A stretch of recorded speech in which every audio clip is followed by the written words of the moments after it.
चन्द्रचूड शिव शङ्कर पार्वती चन्द्रचूड शिव। हर हर महादेव। जय गुरु जी, शुक्राना गुरु जी, सर्वदा भला गुरु जी, सारी ही संगत का कल्याण करना महादेव। जो भी इस पाठ को पढ़े और ध्यान पूर्वक सुने उनके सभी कष्ट हर लेना गुरु जी। हे महादेव, आपके चरणों में मेरा कोटि कोटि प्रणाम और यही प्रार्थना करती हूँ कि सर्वदा भला हो, सभी का कल्याण हो। जय गुरु जी, शुक्राना गुरु जी। आइए संगत जी, हम अगले अध्याय की तरफ चलते हैं, जिसमें हम जानेंगे कि नागेश्वर नामक ज्योतिर्लिंग का प्रादुर्भाव और उसकी महिमा। सूची कहते हैं, ब्राह्मणों, अब मैं परमात्मा शिव के नरेश नामक परम उत्तम ज्योतिर्लिंग के आविर्भाव का प्रसंग सुनाऊंगा। दारुका नाम से प्रसिद्ध कोई राक्षसी थी, जो पार्वती के वरदान से सदा घमंड में भरी रहती थी। अत्यंत बलवान राक्षस दारुक उसका पति था। उसने बहुत से राक्षसों को साथ लेकर वहां सत्पुरुषों का संहार मचा रखा था। वह लोगों के यज्ञ और धर्म का नाश करता फिरता था। पश्चिम समुद्र के तट पर उसका एक वन था, जो संपूर्ण समृद्धियों से भरा हुआ था। उस वन का विस्तार सब ओर से 16 योजक पर था। दारुक का अपने विलास के लिए जहां जाती थी, वही भूमि, वृक्ष तथा अन्य सब उपकरणों से युक्त वह वन भी चला जाता था। देवी पार्वती ने उस वन की देखरेख का भार दारुका को सौंप दिया था। दारुका अपने पति के साथ इच्छानुसार उसमें विचरती थी। राक्षस दारुक अपनी पत्नी दारुका के साथ वहां रहकर सबको भय देता था। उससे पीड़ित हुई प्रजा ने महर्षि औरव की शरण में जाकर उनको अपना दुख सुनाया। औरव ने शरणागतों की रक्षा के लिए राक्षसों को श्राप दे डाला। ये राक्षस यदि पृथ्वी पर प्राणियों की हिंसा या यज्ञों का विध्वंस करेंगे तो उसी समय अपने प्राणों से हाथ धो बैठेंगे, यानी समाप्त हो जाएंगे। देवताओं ने जब यह बात सुनी, तब उन्होंने दुराचारी राक्षसों पर चढ़ाई कर दी। राक्षस घबराए। यदि वे लड़ाई में देवताओं को मारते हैं तो मुनि के श्राप से वे स्वयं ही मर जाएंगे, और यदि नहीं मारते तो पराजित होकर भूखों मर जाएंगे। उस अवस्था में राक्षसी दारुका ने कहा कि भवानी के वरदान से मैं इन सारे वन को जहां चाहूं ले जा सकती हूँ। यूं कहकर वह समस्त वन को ज्यों का त्यों ले जाकर समुद्र में जा बसी। राक्षस लोग पृथ्वी पर ना रहकर जल में निर्भय करने लगे और वहां प्राणियों को पीड़ा देने लगे। एक बार बहुत सी नावें उधर को निकली, जो मनुष्यों से भरी हुई थी। राक्षसों ने उनमें बैठे हुए सब लोगों को पकड़ लिया और बेड़ियों से बांधकर कारागार में डाल दिया। वे उन्हें बार बार धमकियां दे रहे थे। उनमें सुप्रिय नाम से प्रसिद्ध एक वैश्य था, जो उस दल का सरदार था।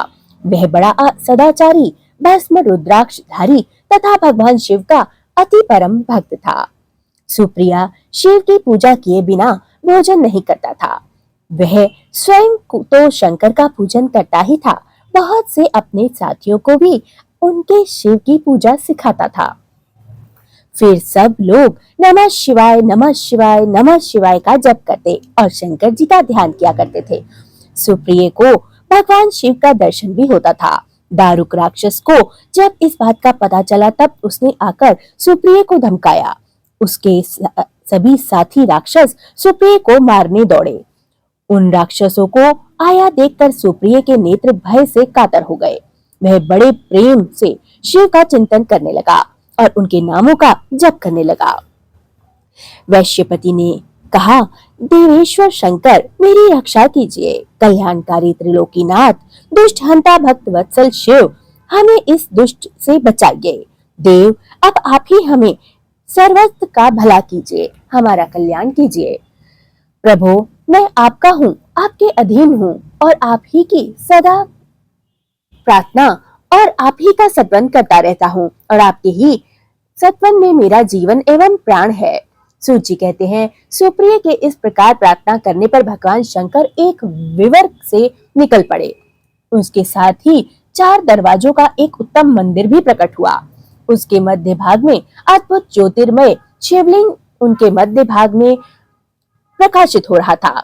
उनके साथ ही शिव परिवार के सब लोग भी विद्यमान थे। सुप्रिय ने उनका दर्शन करके पूजन किया। पूजित होने पर भगवान शंभु ने प्रसन्न होकर स्वयं पाशुपतास्त्र लेकर प्रधान प्रधान राक्षसों, उनके सारे उपकरणों तथा सेवकों को भी तत्काल ही वही नष्ट कर दिया। और उनके नष्ट करने पर और उन दुष्ट हंता शंकर ने अपने भक्त सुप्रिय की रक्षा की। तत्पश्चात अद्भुत लीला करने वाले और लीला से ही शरीर धारण करने वाले शंभु ने उस वन को यह वर दे दिया कि आज से इस वन में सदा ब्राह्मण, क्षत्रिय, वैश्य और शूद्र इन चारों वर्णों के धर्मों का पालन होगा। यहाँ श्रेष्ठ मुनि निवास करेंगे और तमोगुणी राक्षस इससे दूर रहेंगे, इसमें कभी न रहेंगे। शिव धर्म के उपदेशक, प्रचारक और प्रवर्तक लोग इसमें निवास करेंगे। सूत जी कहते हैं, इसी समय राक्षसी दारुका ने दीन चित्त से देवी पार्वती की स्तुति की। देवी पार्वती प्रसन्न हो गईं और बोली, बताओ तेरा क्या कार्य करूं? उसने कहा, मेरे वंश की रक्षा कीजिए। देवी बोली, मैं सच कहती हूँ, तेरे कुल की रक्षा मैं करूंगी।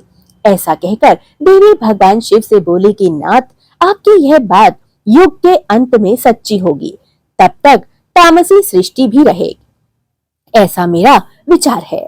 मैं भी आपकी ही हूँ और आपके ही आश्रय में रहती हूँ, अतः मेरी बात को भी प्रमाणित सत्य कर दीजिए। यह राक्षसी दारुका देवी है और मेरी ही शक्ति है और राक्षसियों में बलिष्ठ है, अतः यही राक्षसों के राज्य का शासन करे। यह राक्षस पत्नियां जिन पुत्रों को पैदा करेंगी वे सब मिलकर इस वन में निवास करें, ऐसी मेरी ही इच्छा है। शिव बोले, प्रिय, यदि तुम ऐसी बात कहती हो तो मैं ये वचन सुनाता हूँ। मैं भक्तों का पालन करने के लिए प्रसन्नता पूर्वक इस वन में रहूंगा। जो पुरुष यहाँ वर्ण धर्म के पालन में तत्पर हो, प्रेम पूर्वक मेरा दर्शन करेंगे, वह चक्रवर्ती राजा होगा। कलयुग के अंत और सतयुग के आरंभ में महासेन का पुत्र वीरसेन राजाओं का भी राजा होगा। वह मेरा भक्त और अत्यंत पराक्रमी होगा, मेरा अति प्रिय होगा और यहाँ आकर मेरा दर्शन करेगा। दर्शन करते ही वह चक्रवर्ती सम्राट हो जाएगा। सूत जी कहते हैं, ब्राह्मणों, इस प्रकार बड़ी बड़ी लीलाएं करने वाले वे दंपति परस्पर हाथ से युक्त वार्तालाप करके स्वयं वहां स्थित हो गए। ज्योतिर्लिंग स्वरूप महादेव जी वहां नागेश्वर कहलाए और शिवा देवी नागेश्वरी के नाम से विख्यात हुई। ये दोनों ही सत्पुरुषों को अति प्रिय है। इस प्रकार ज्योतियों के स्वामी नागेश्वर नामक महादेवी जी ज्योतिर्लिंग के रूप में प्रकट हुए। वे तीनों लोगों की संपूर्ण कामनाओं को सदा पूर्ण करने वाले हैं। जो प्रतिदिन आदर पूर्वक नागेश्वर के प्रादुर्भाव का यह प्रसंग सुनता है और दूसरों को सुनाता है, वह बुद्धिमानी मानव महापातकों का नाश करने वाले संपूर्ण मनोरथों को प्राप्त कर लेता है और शिव को अति प्रिय हो जाता है। जय गुरु जी, शुक्राना गुरु जी, अनंतम अनंतम शुक्राना। सर्वदा भला मेरे गुरु जी। जय गुरु जी। चन्द्रचूड शिव शंकर पार्वती, चन्द्रचूड शिव शंकर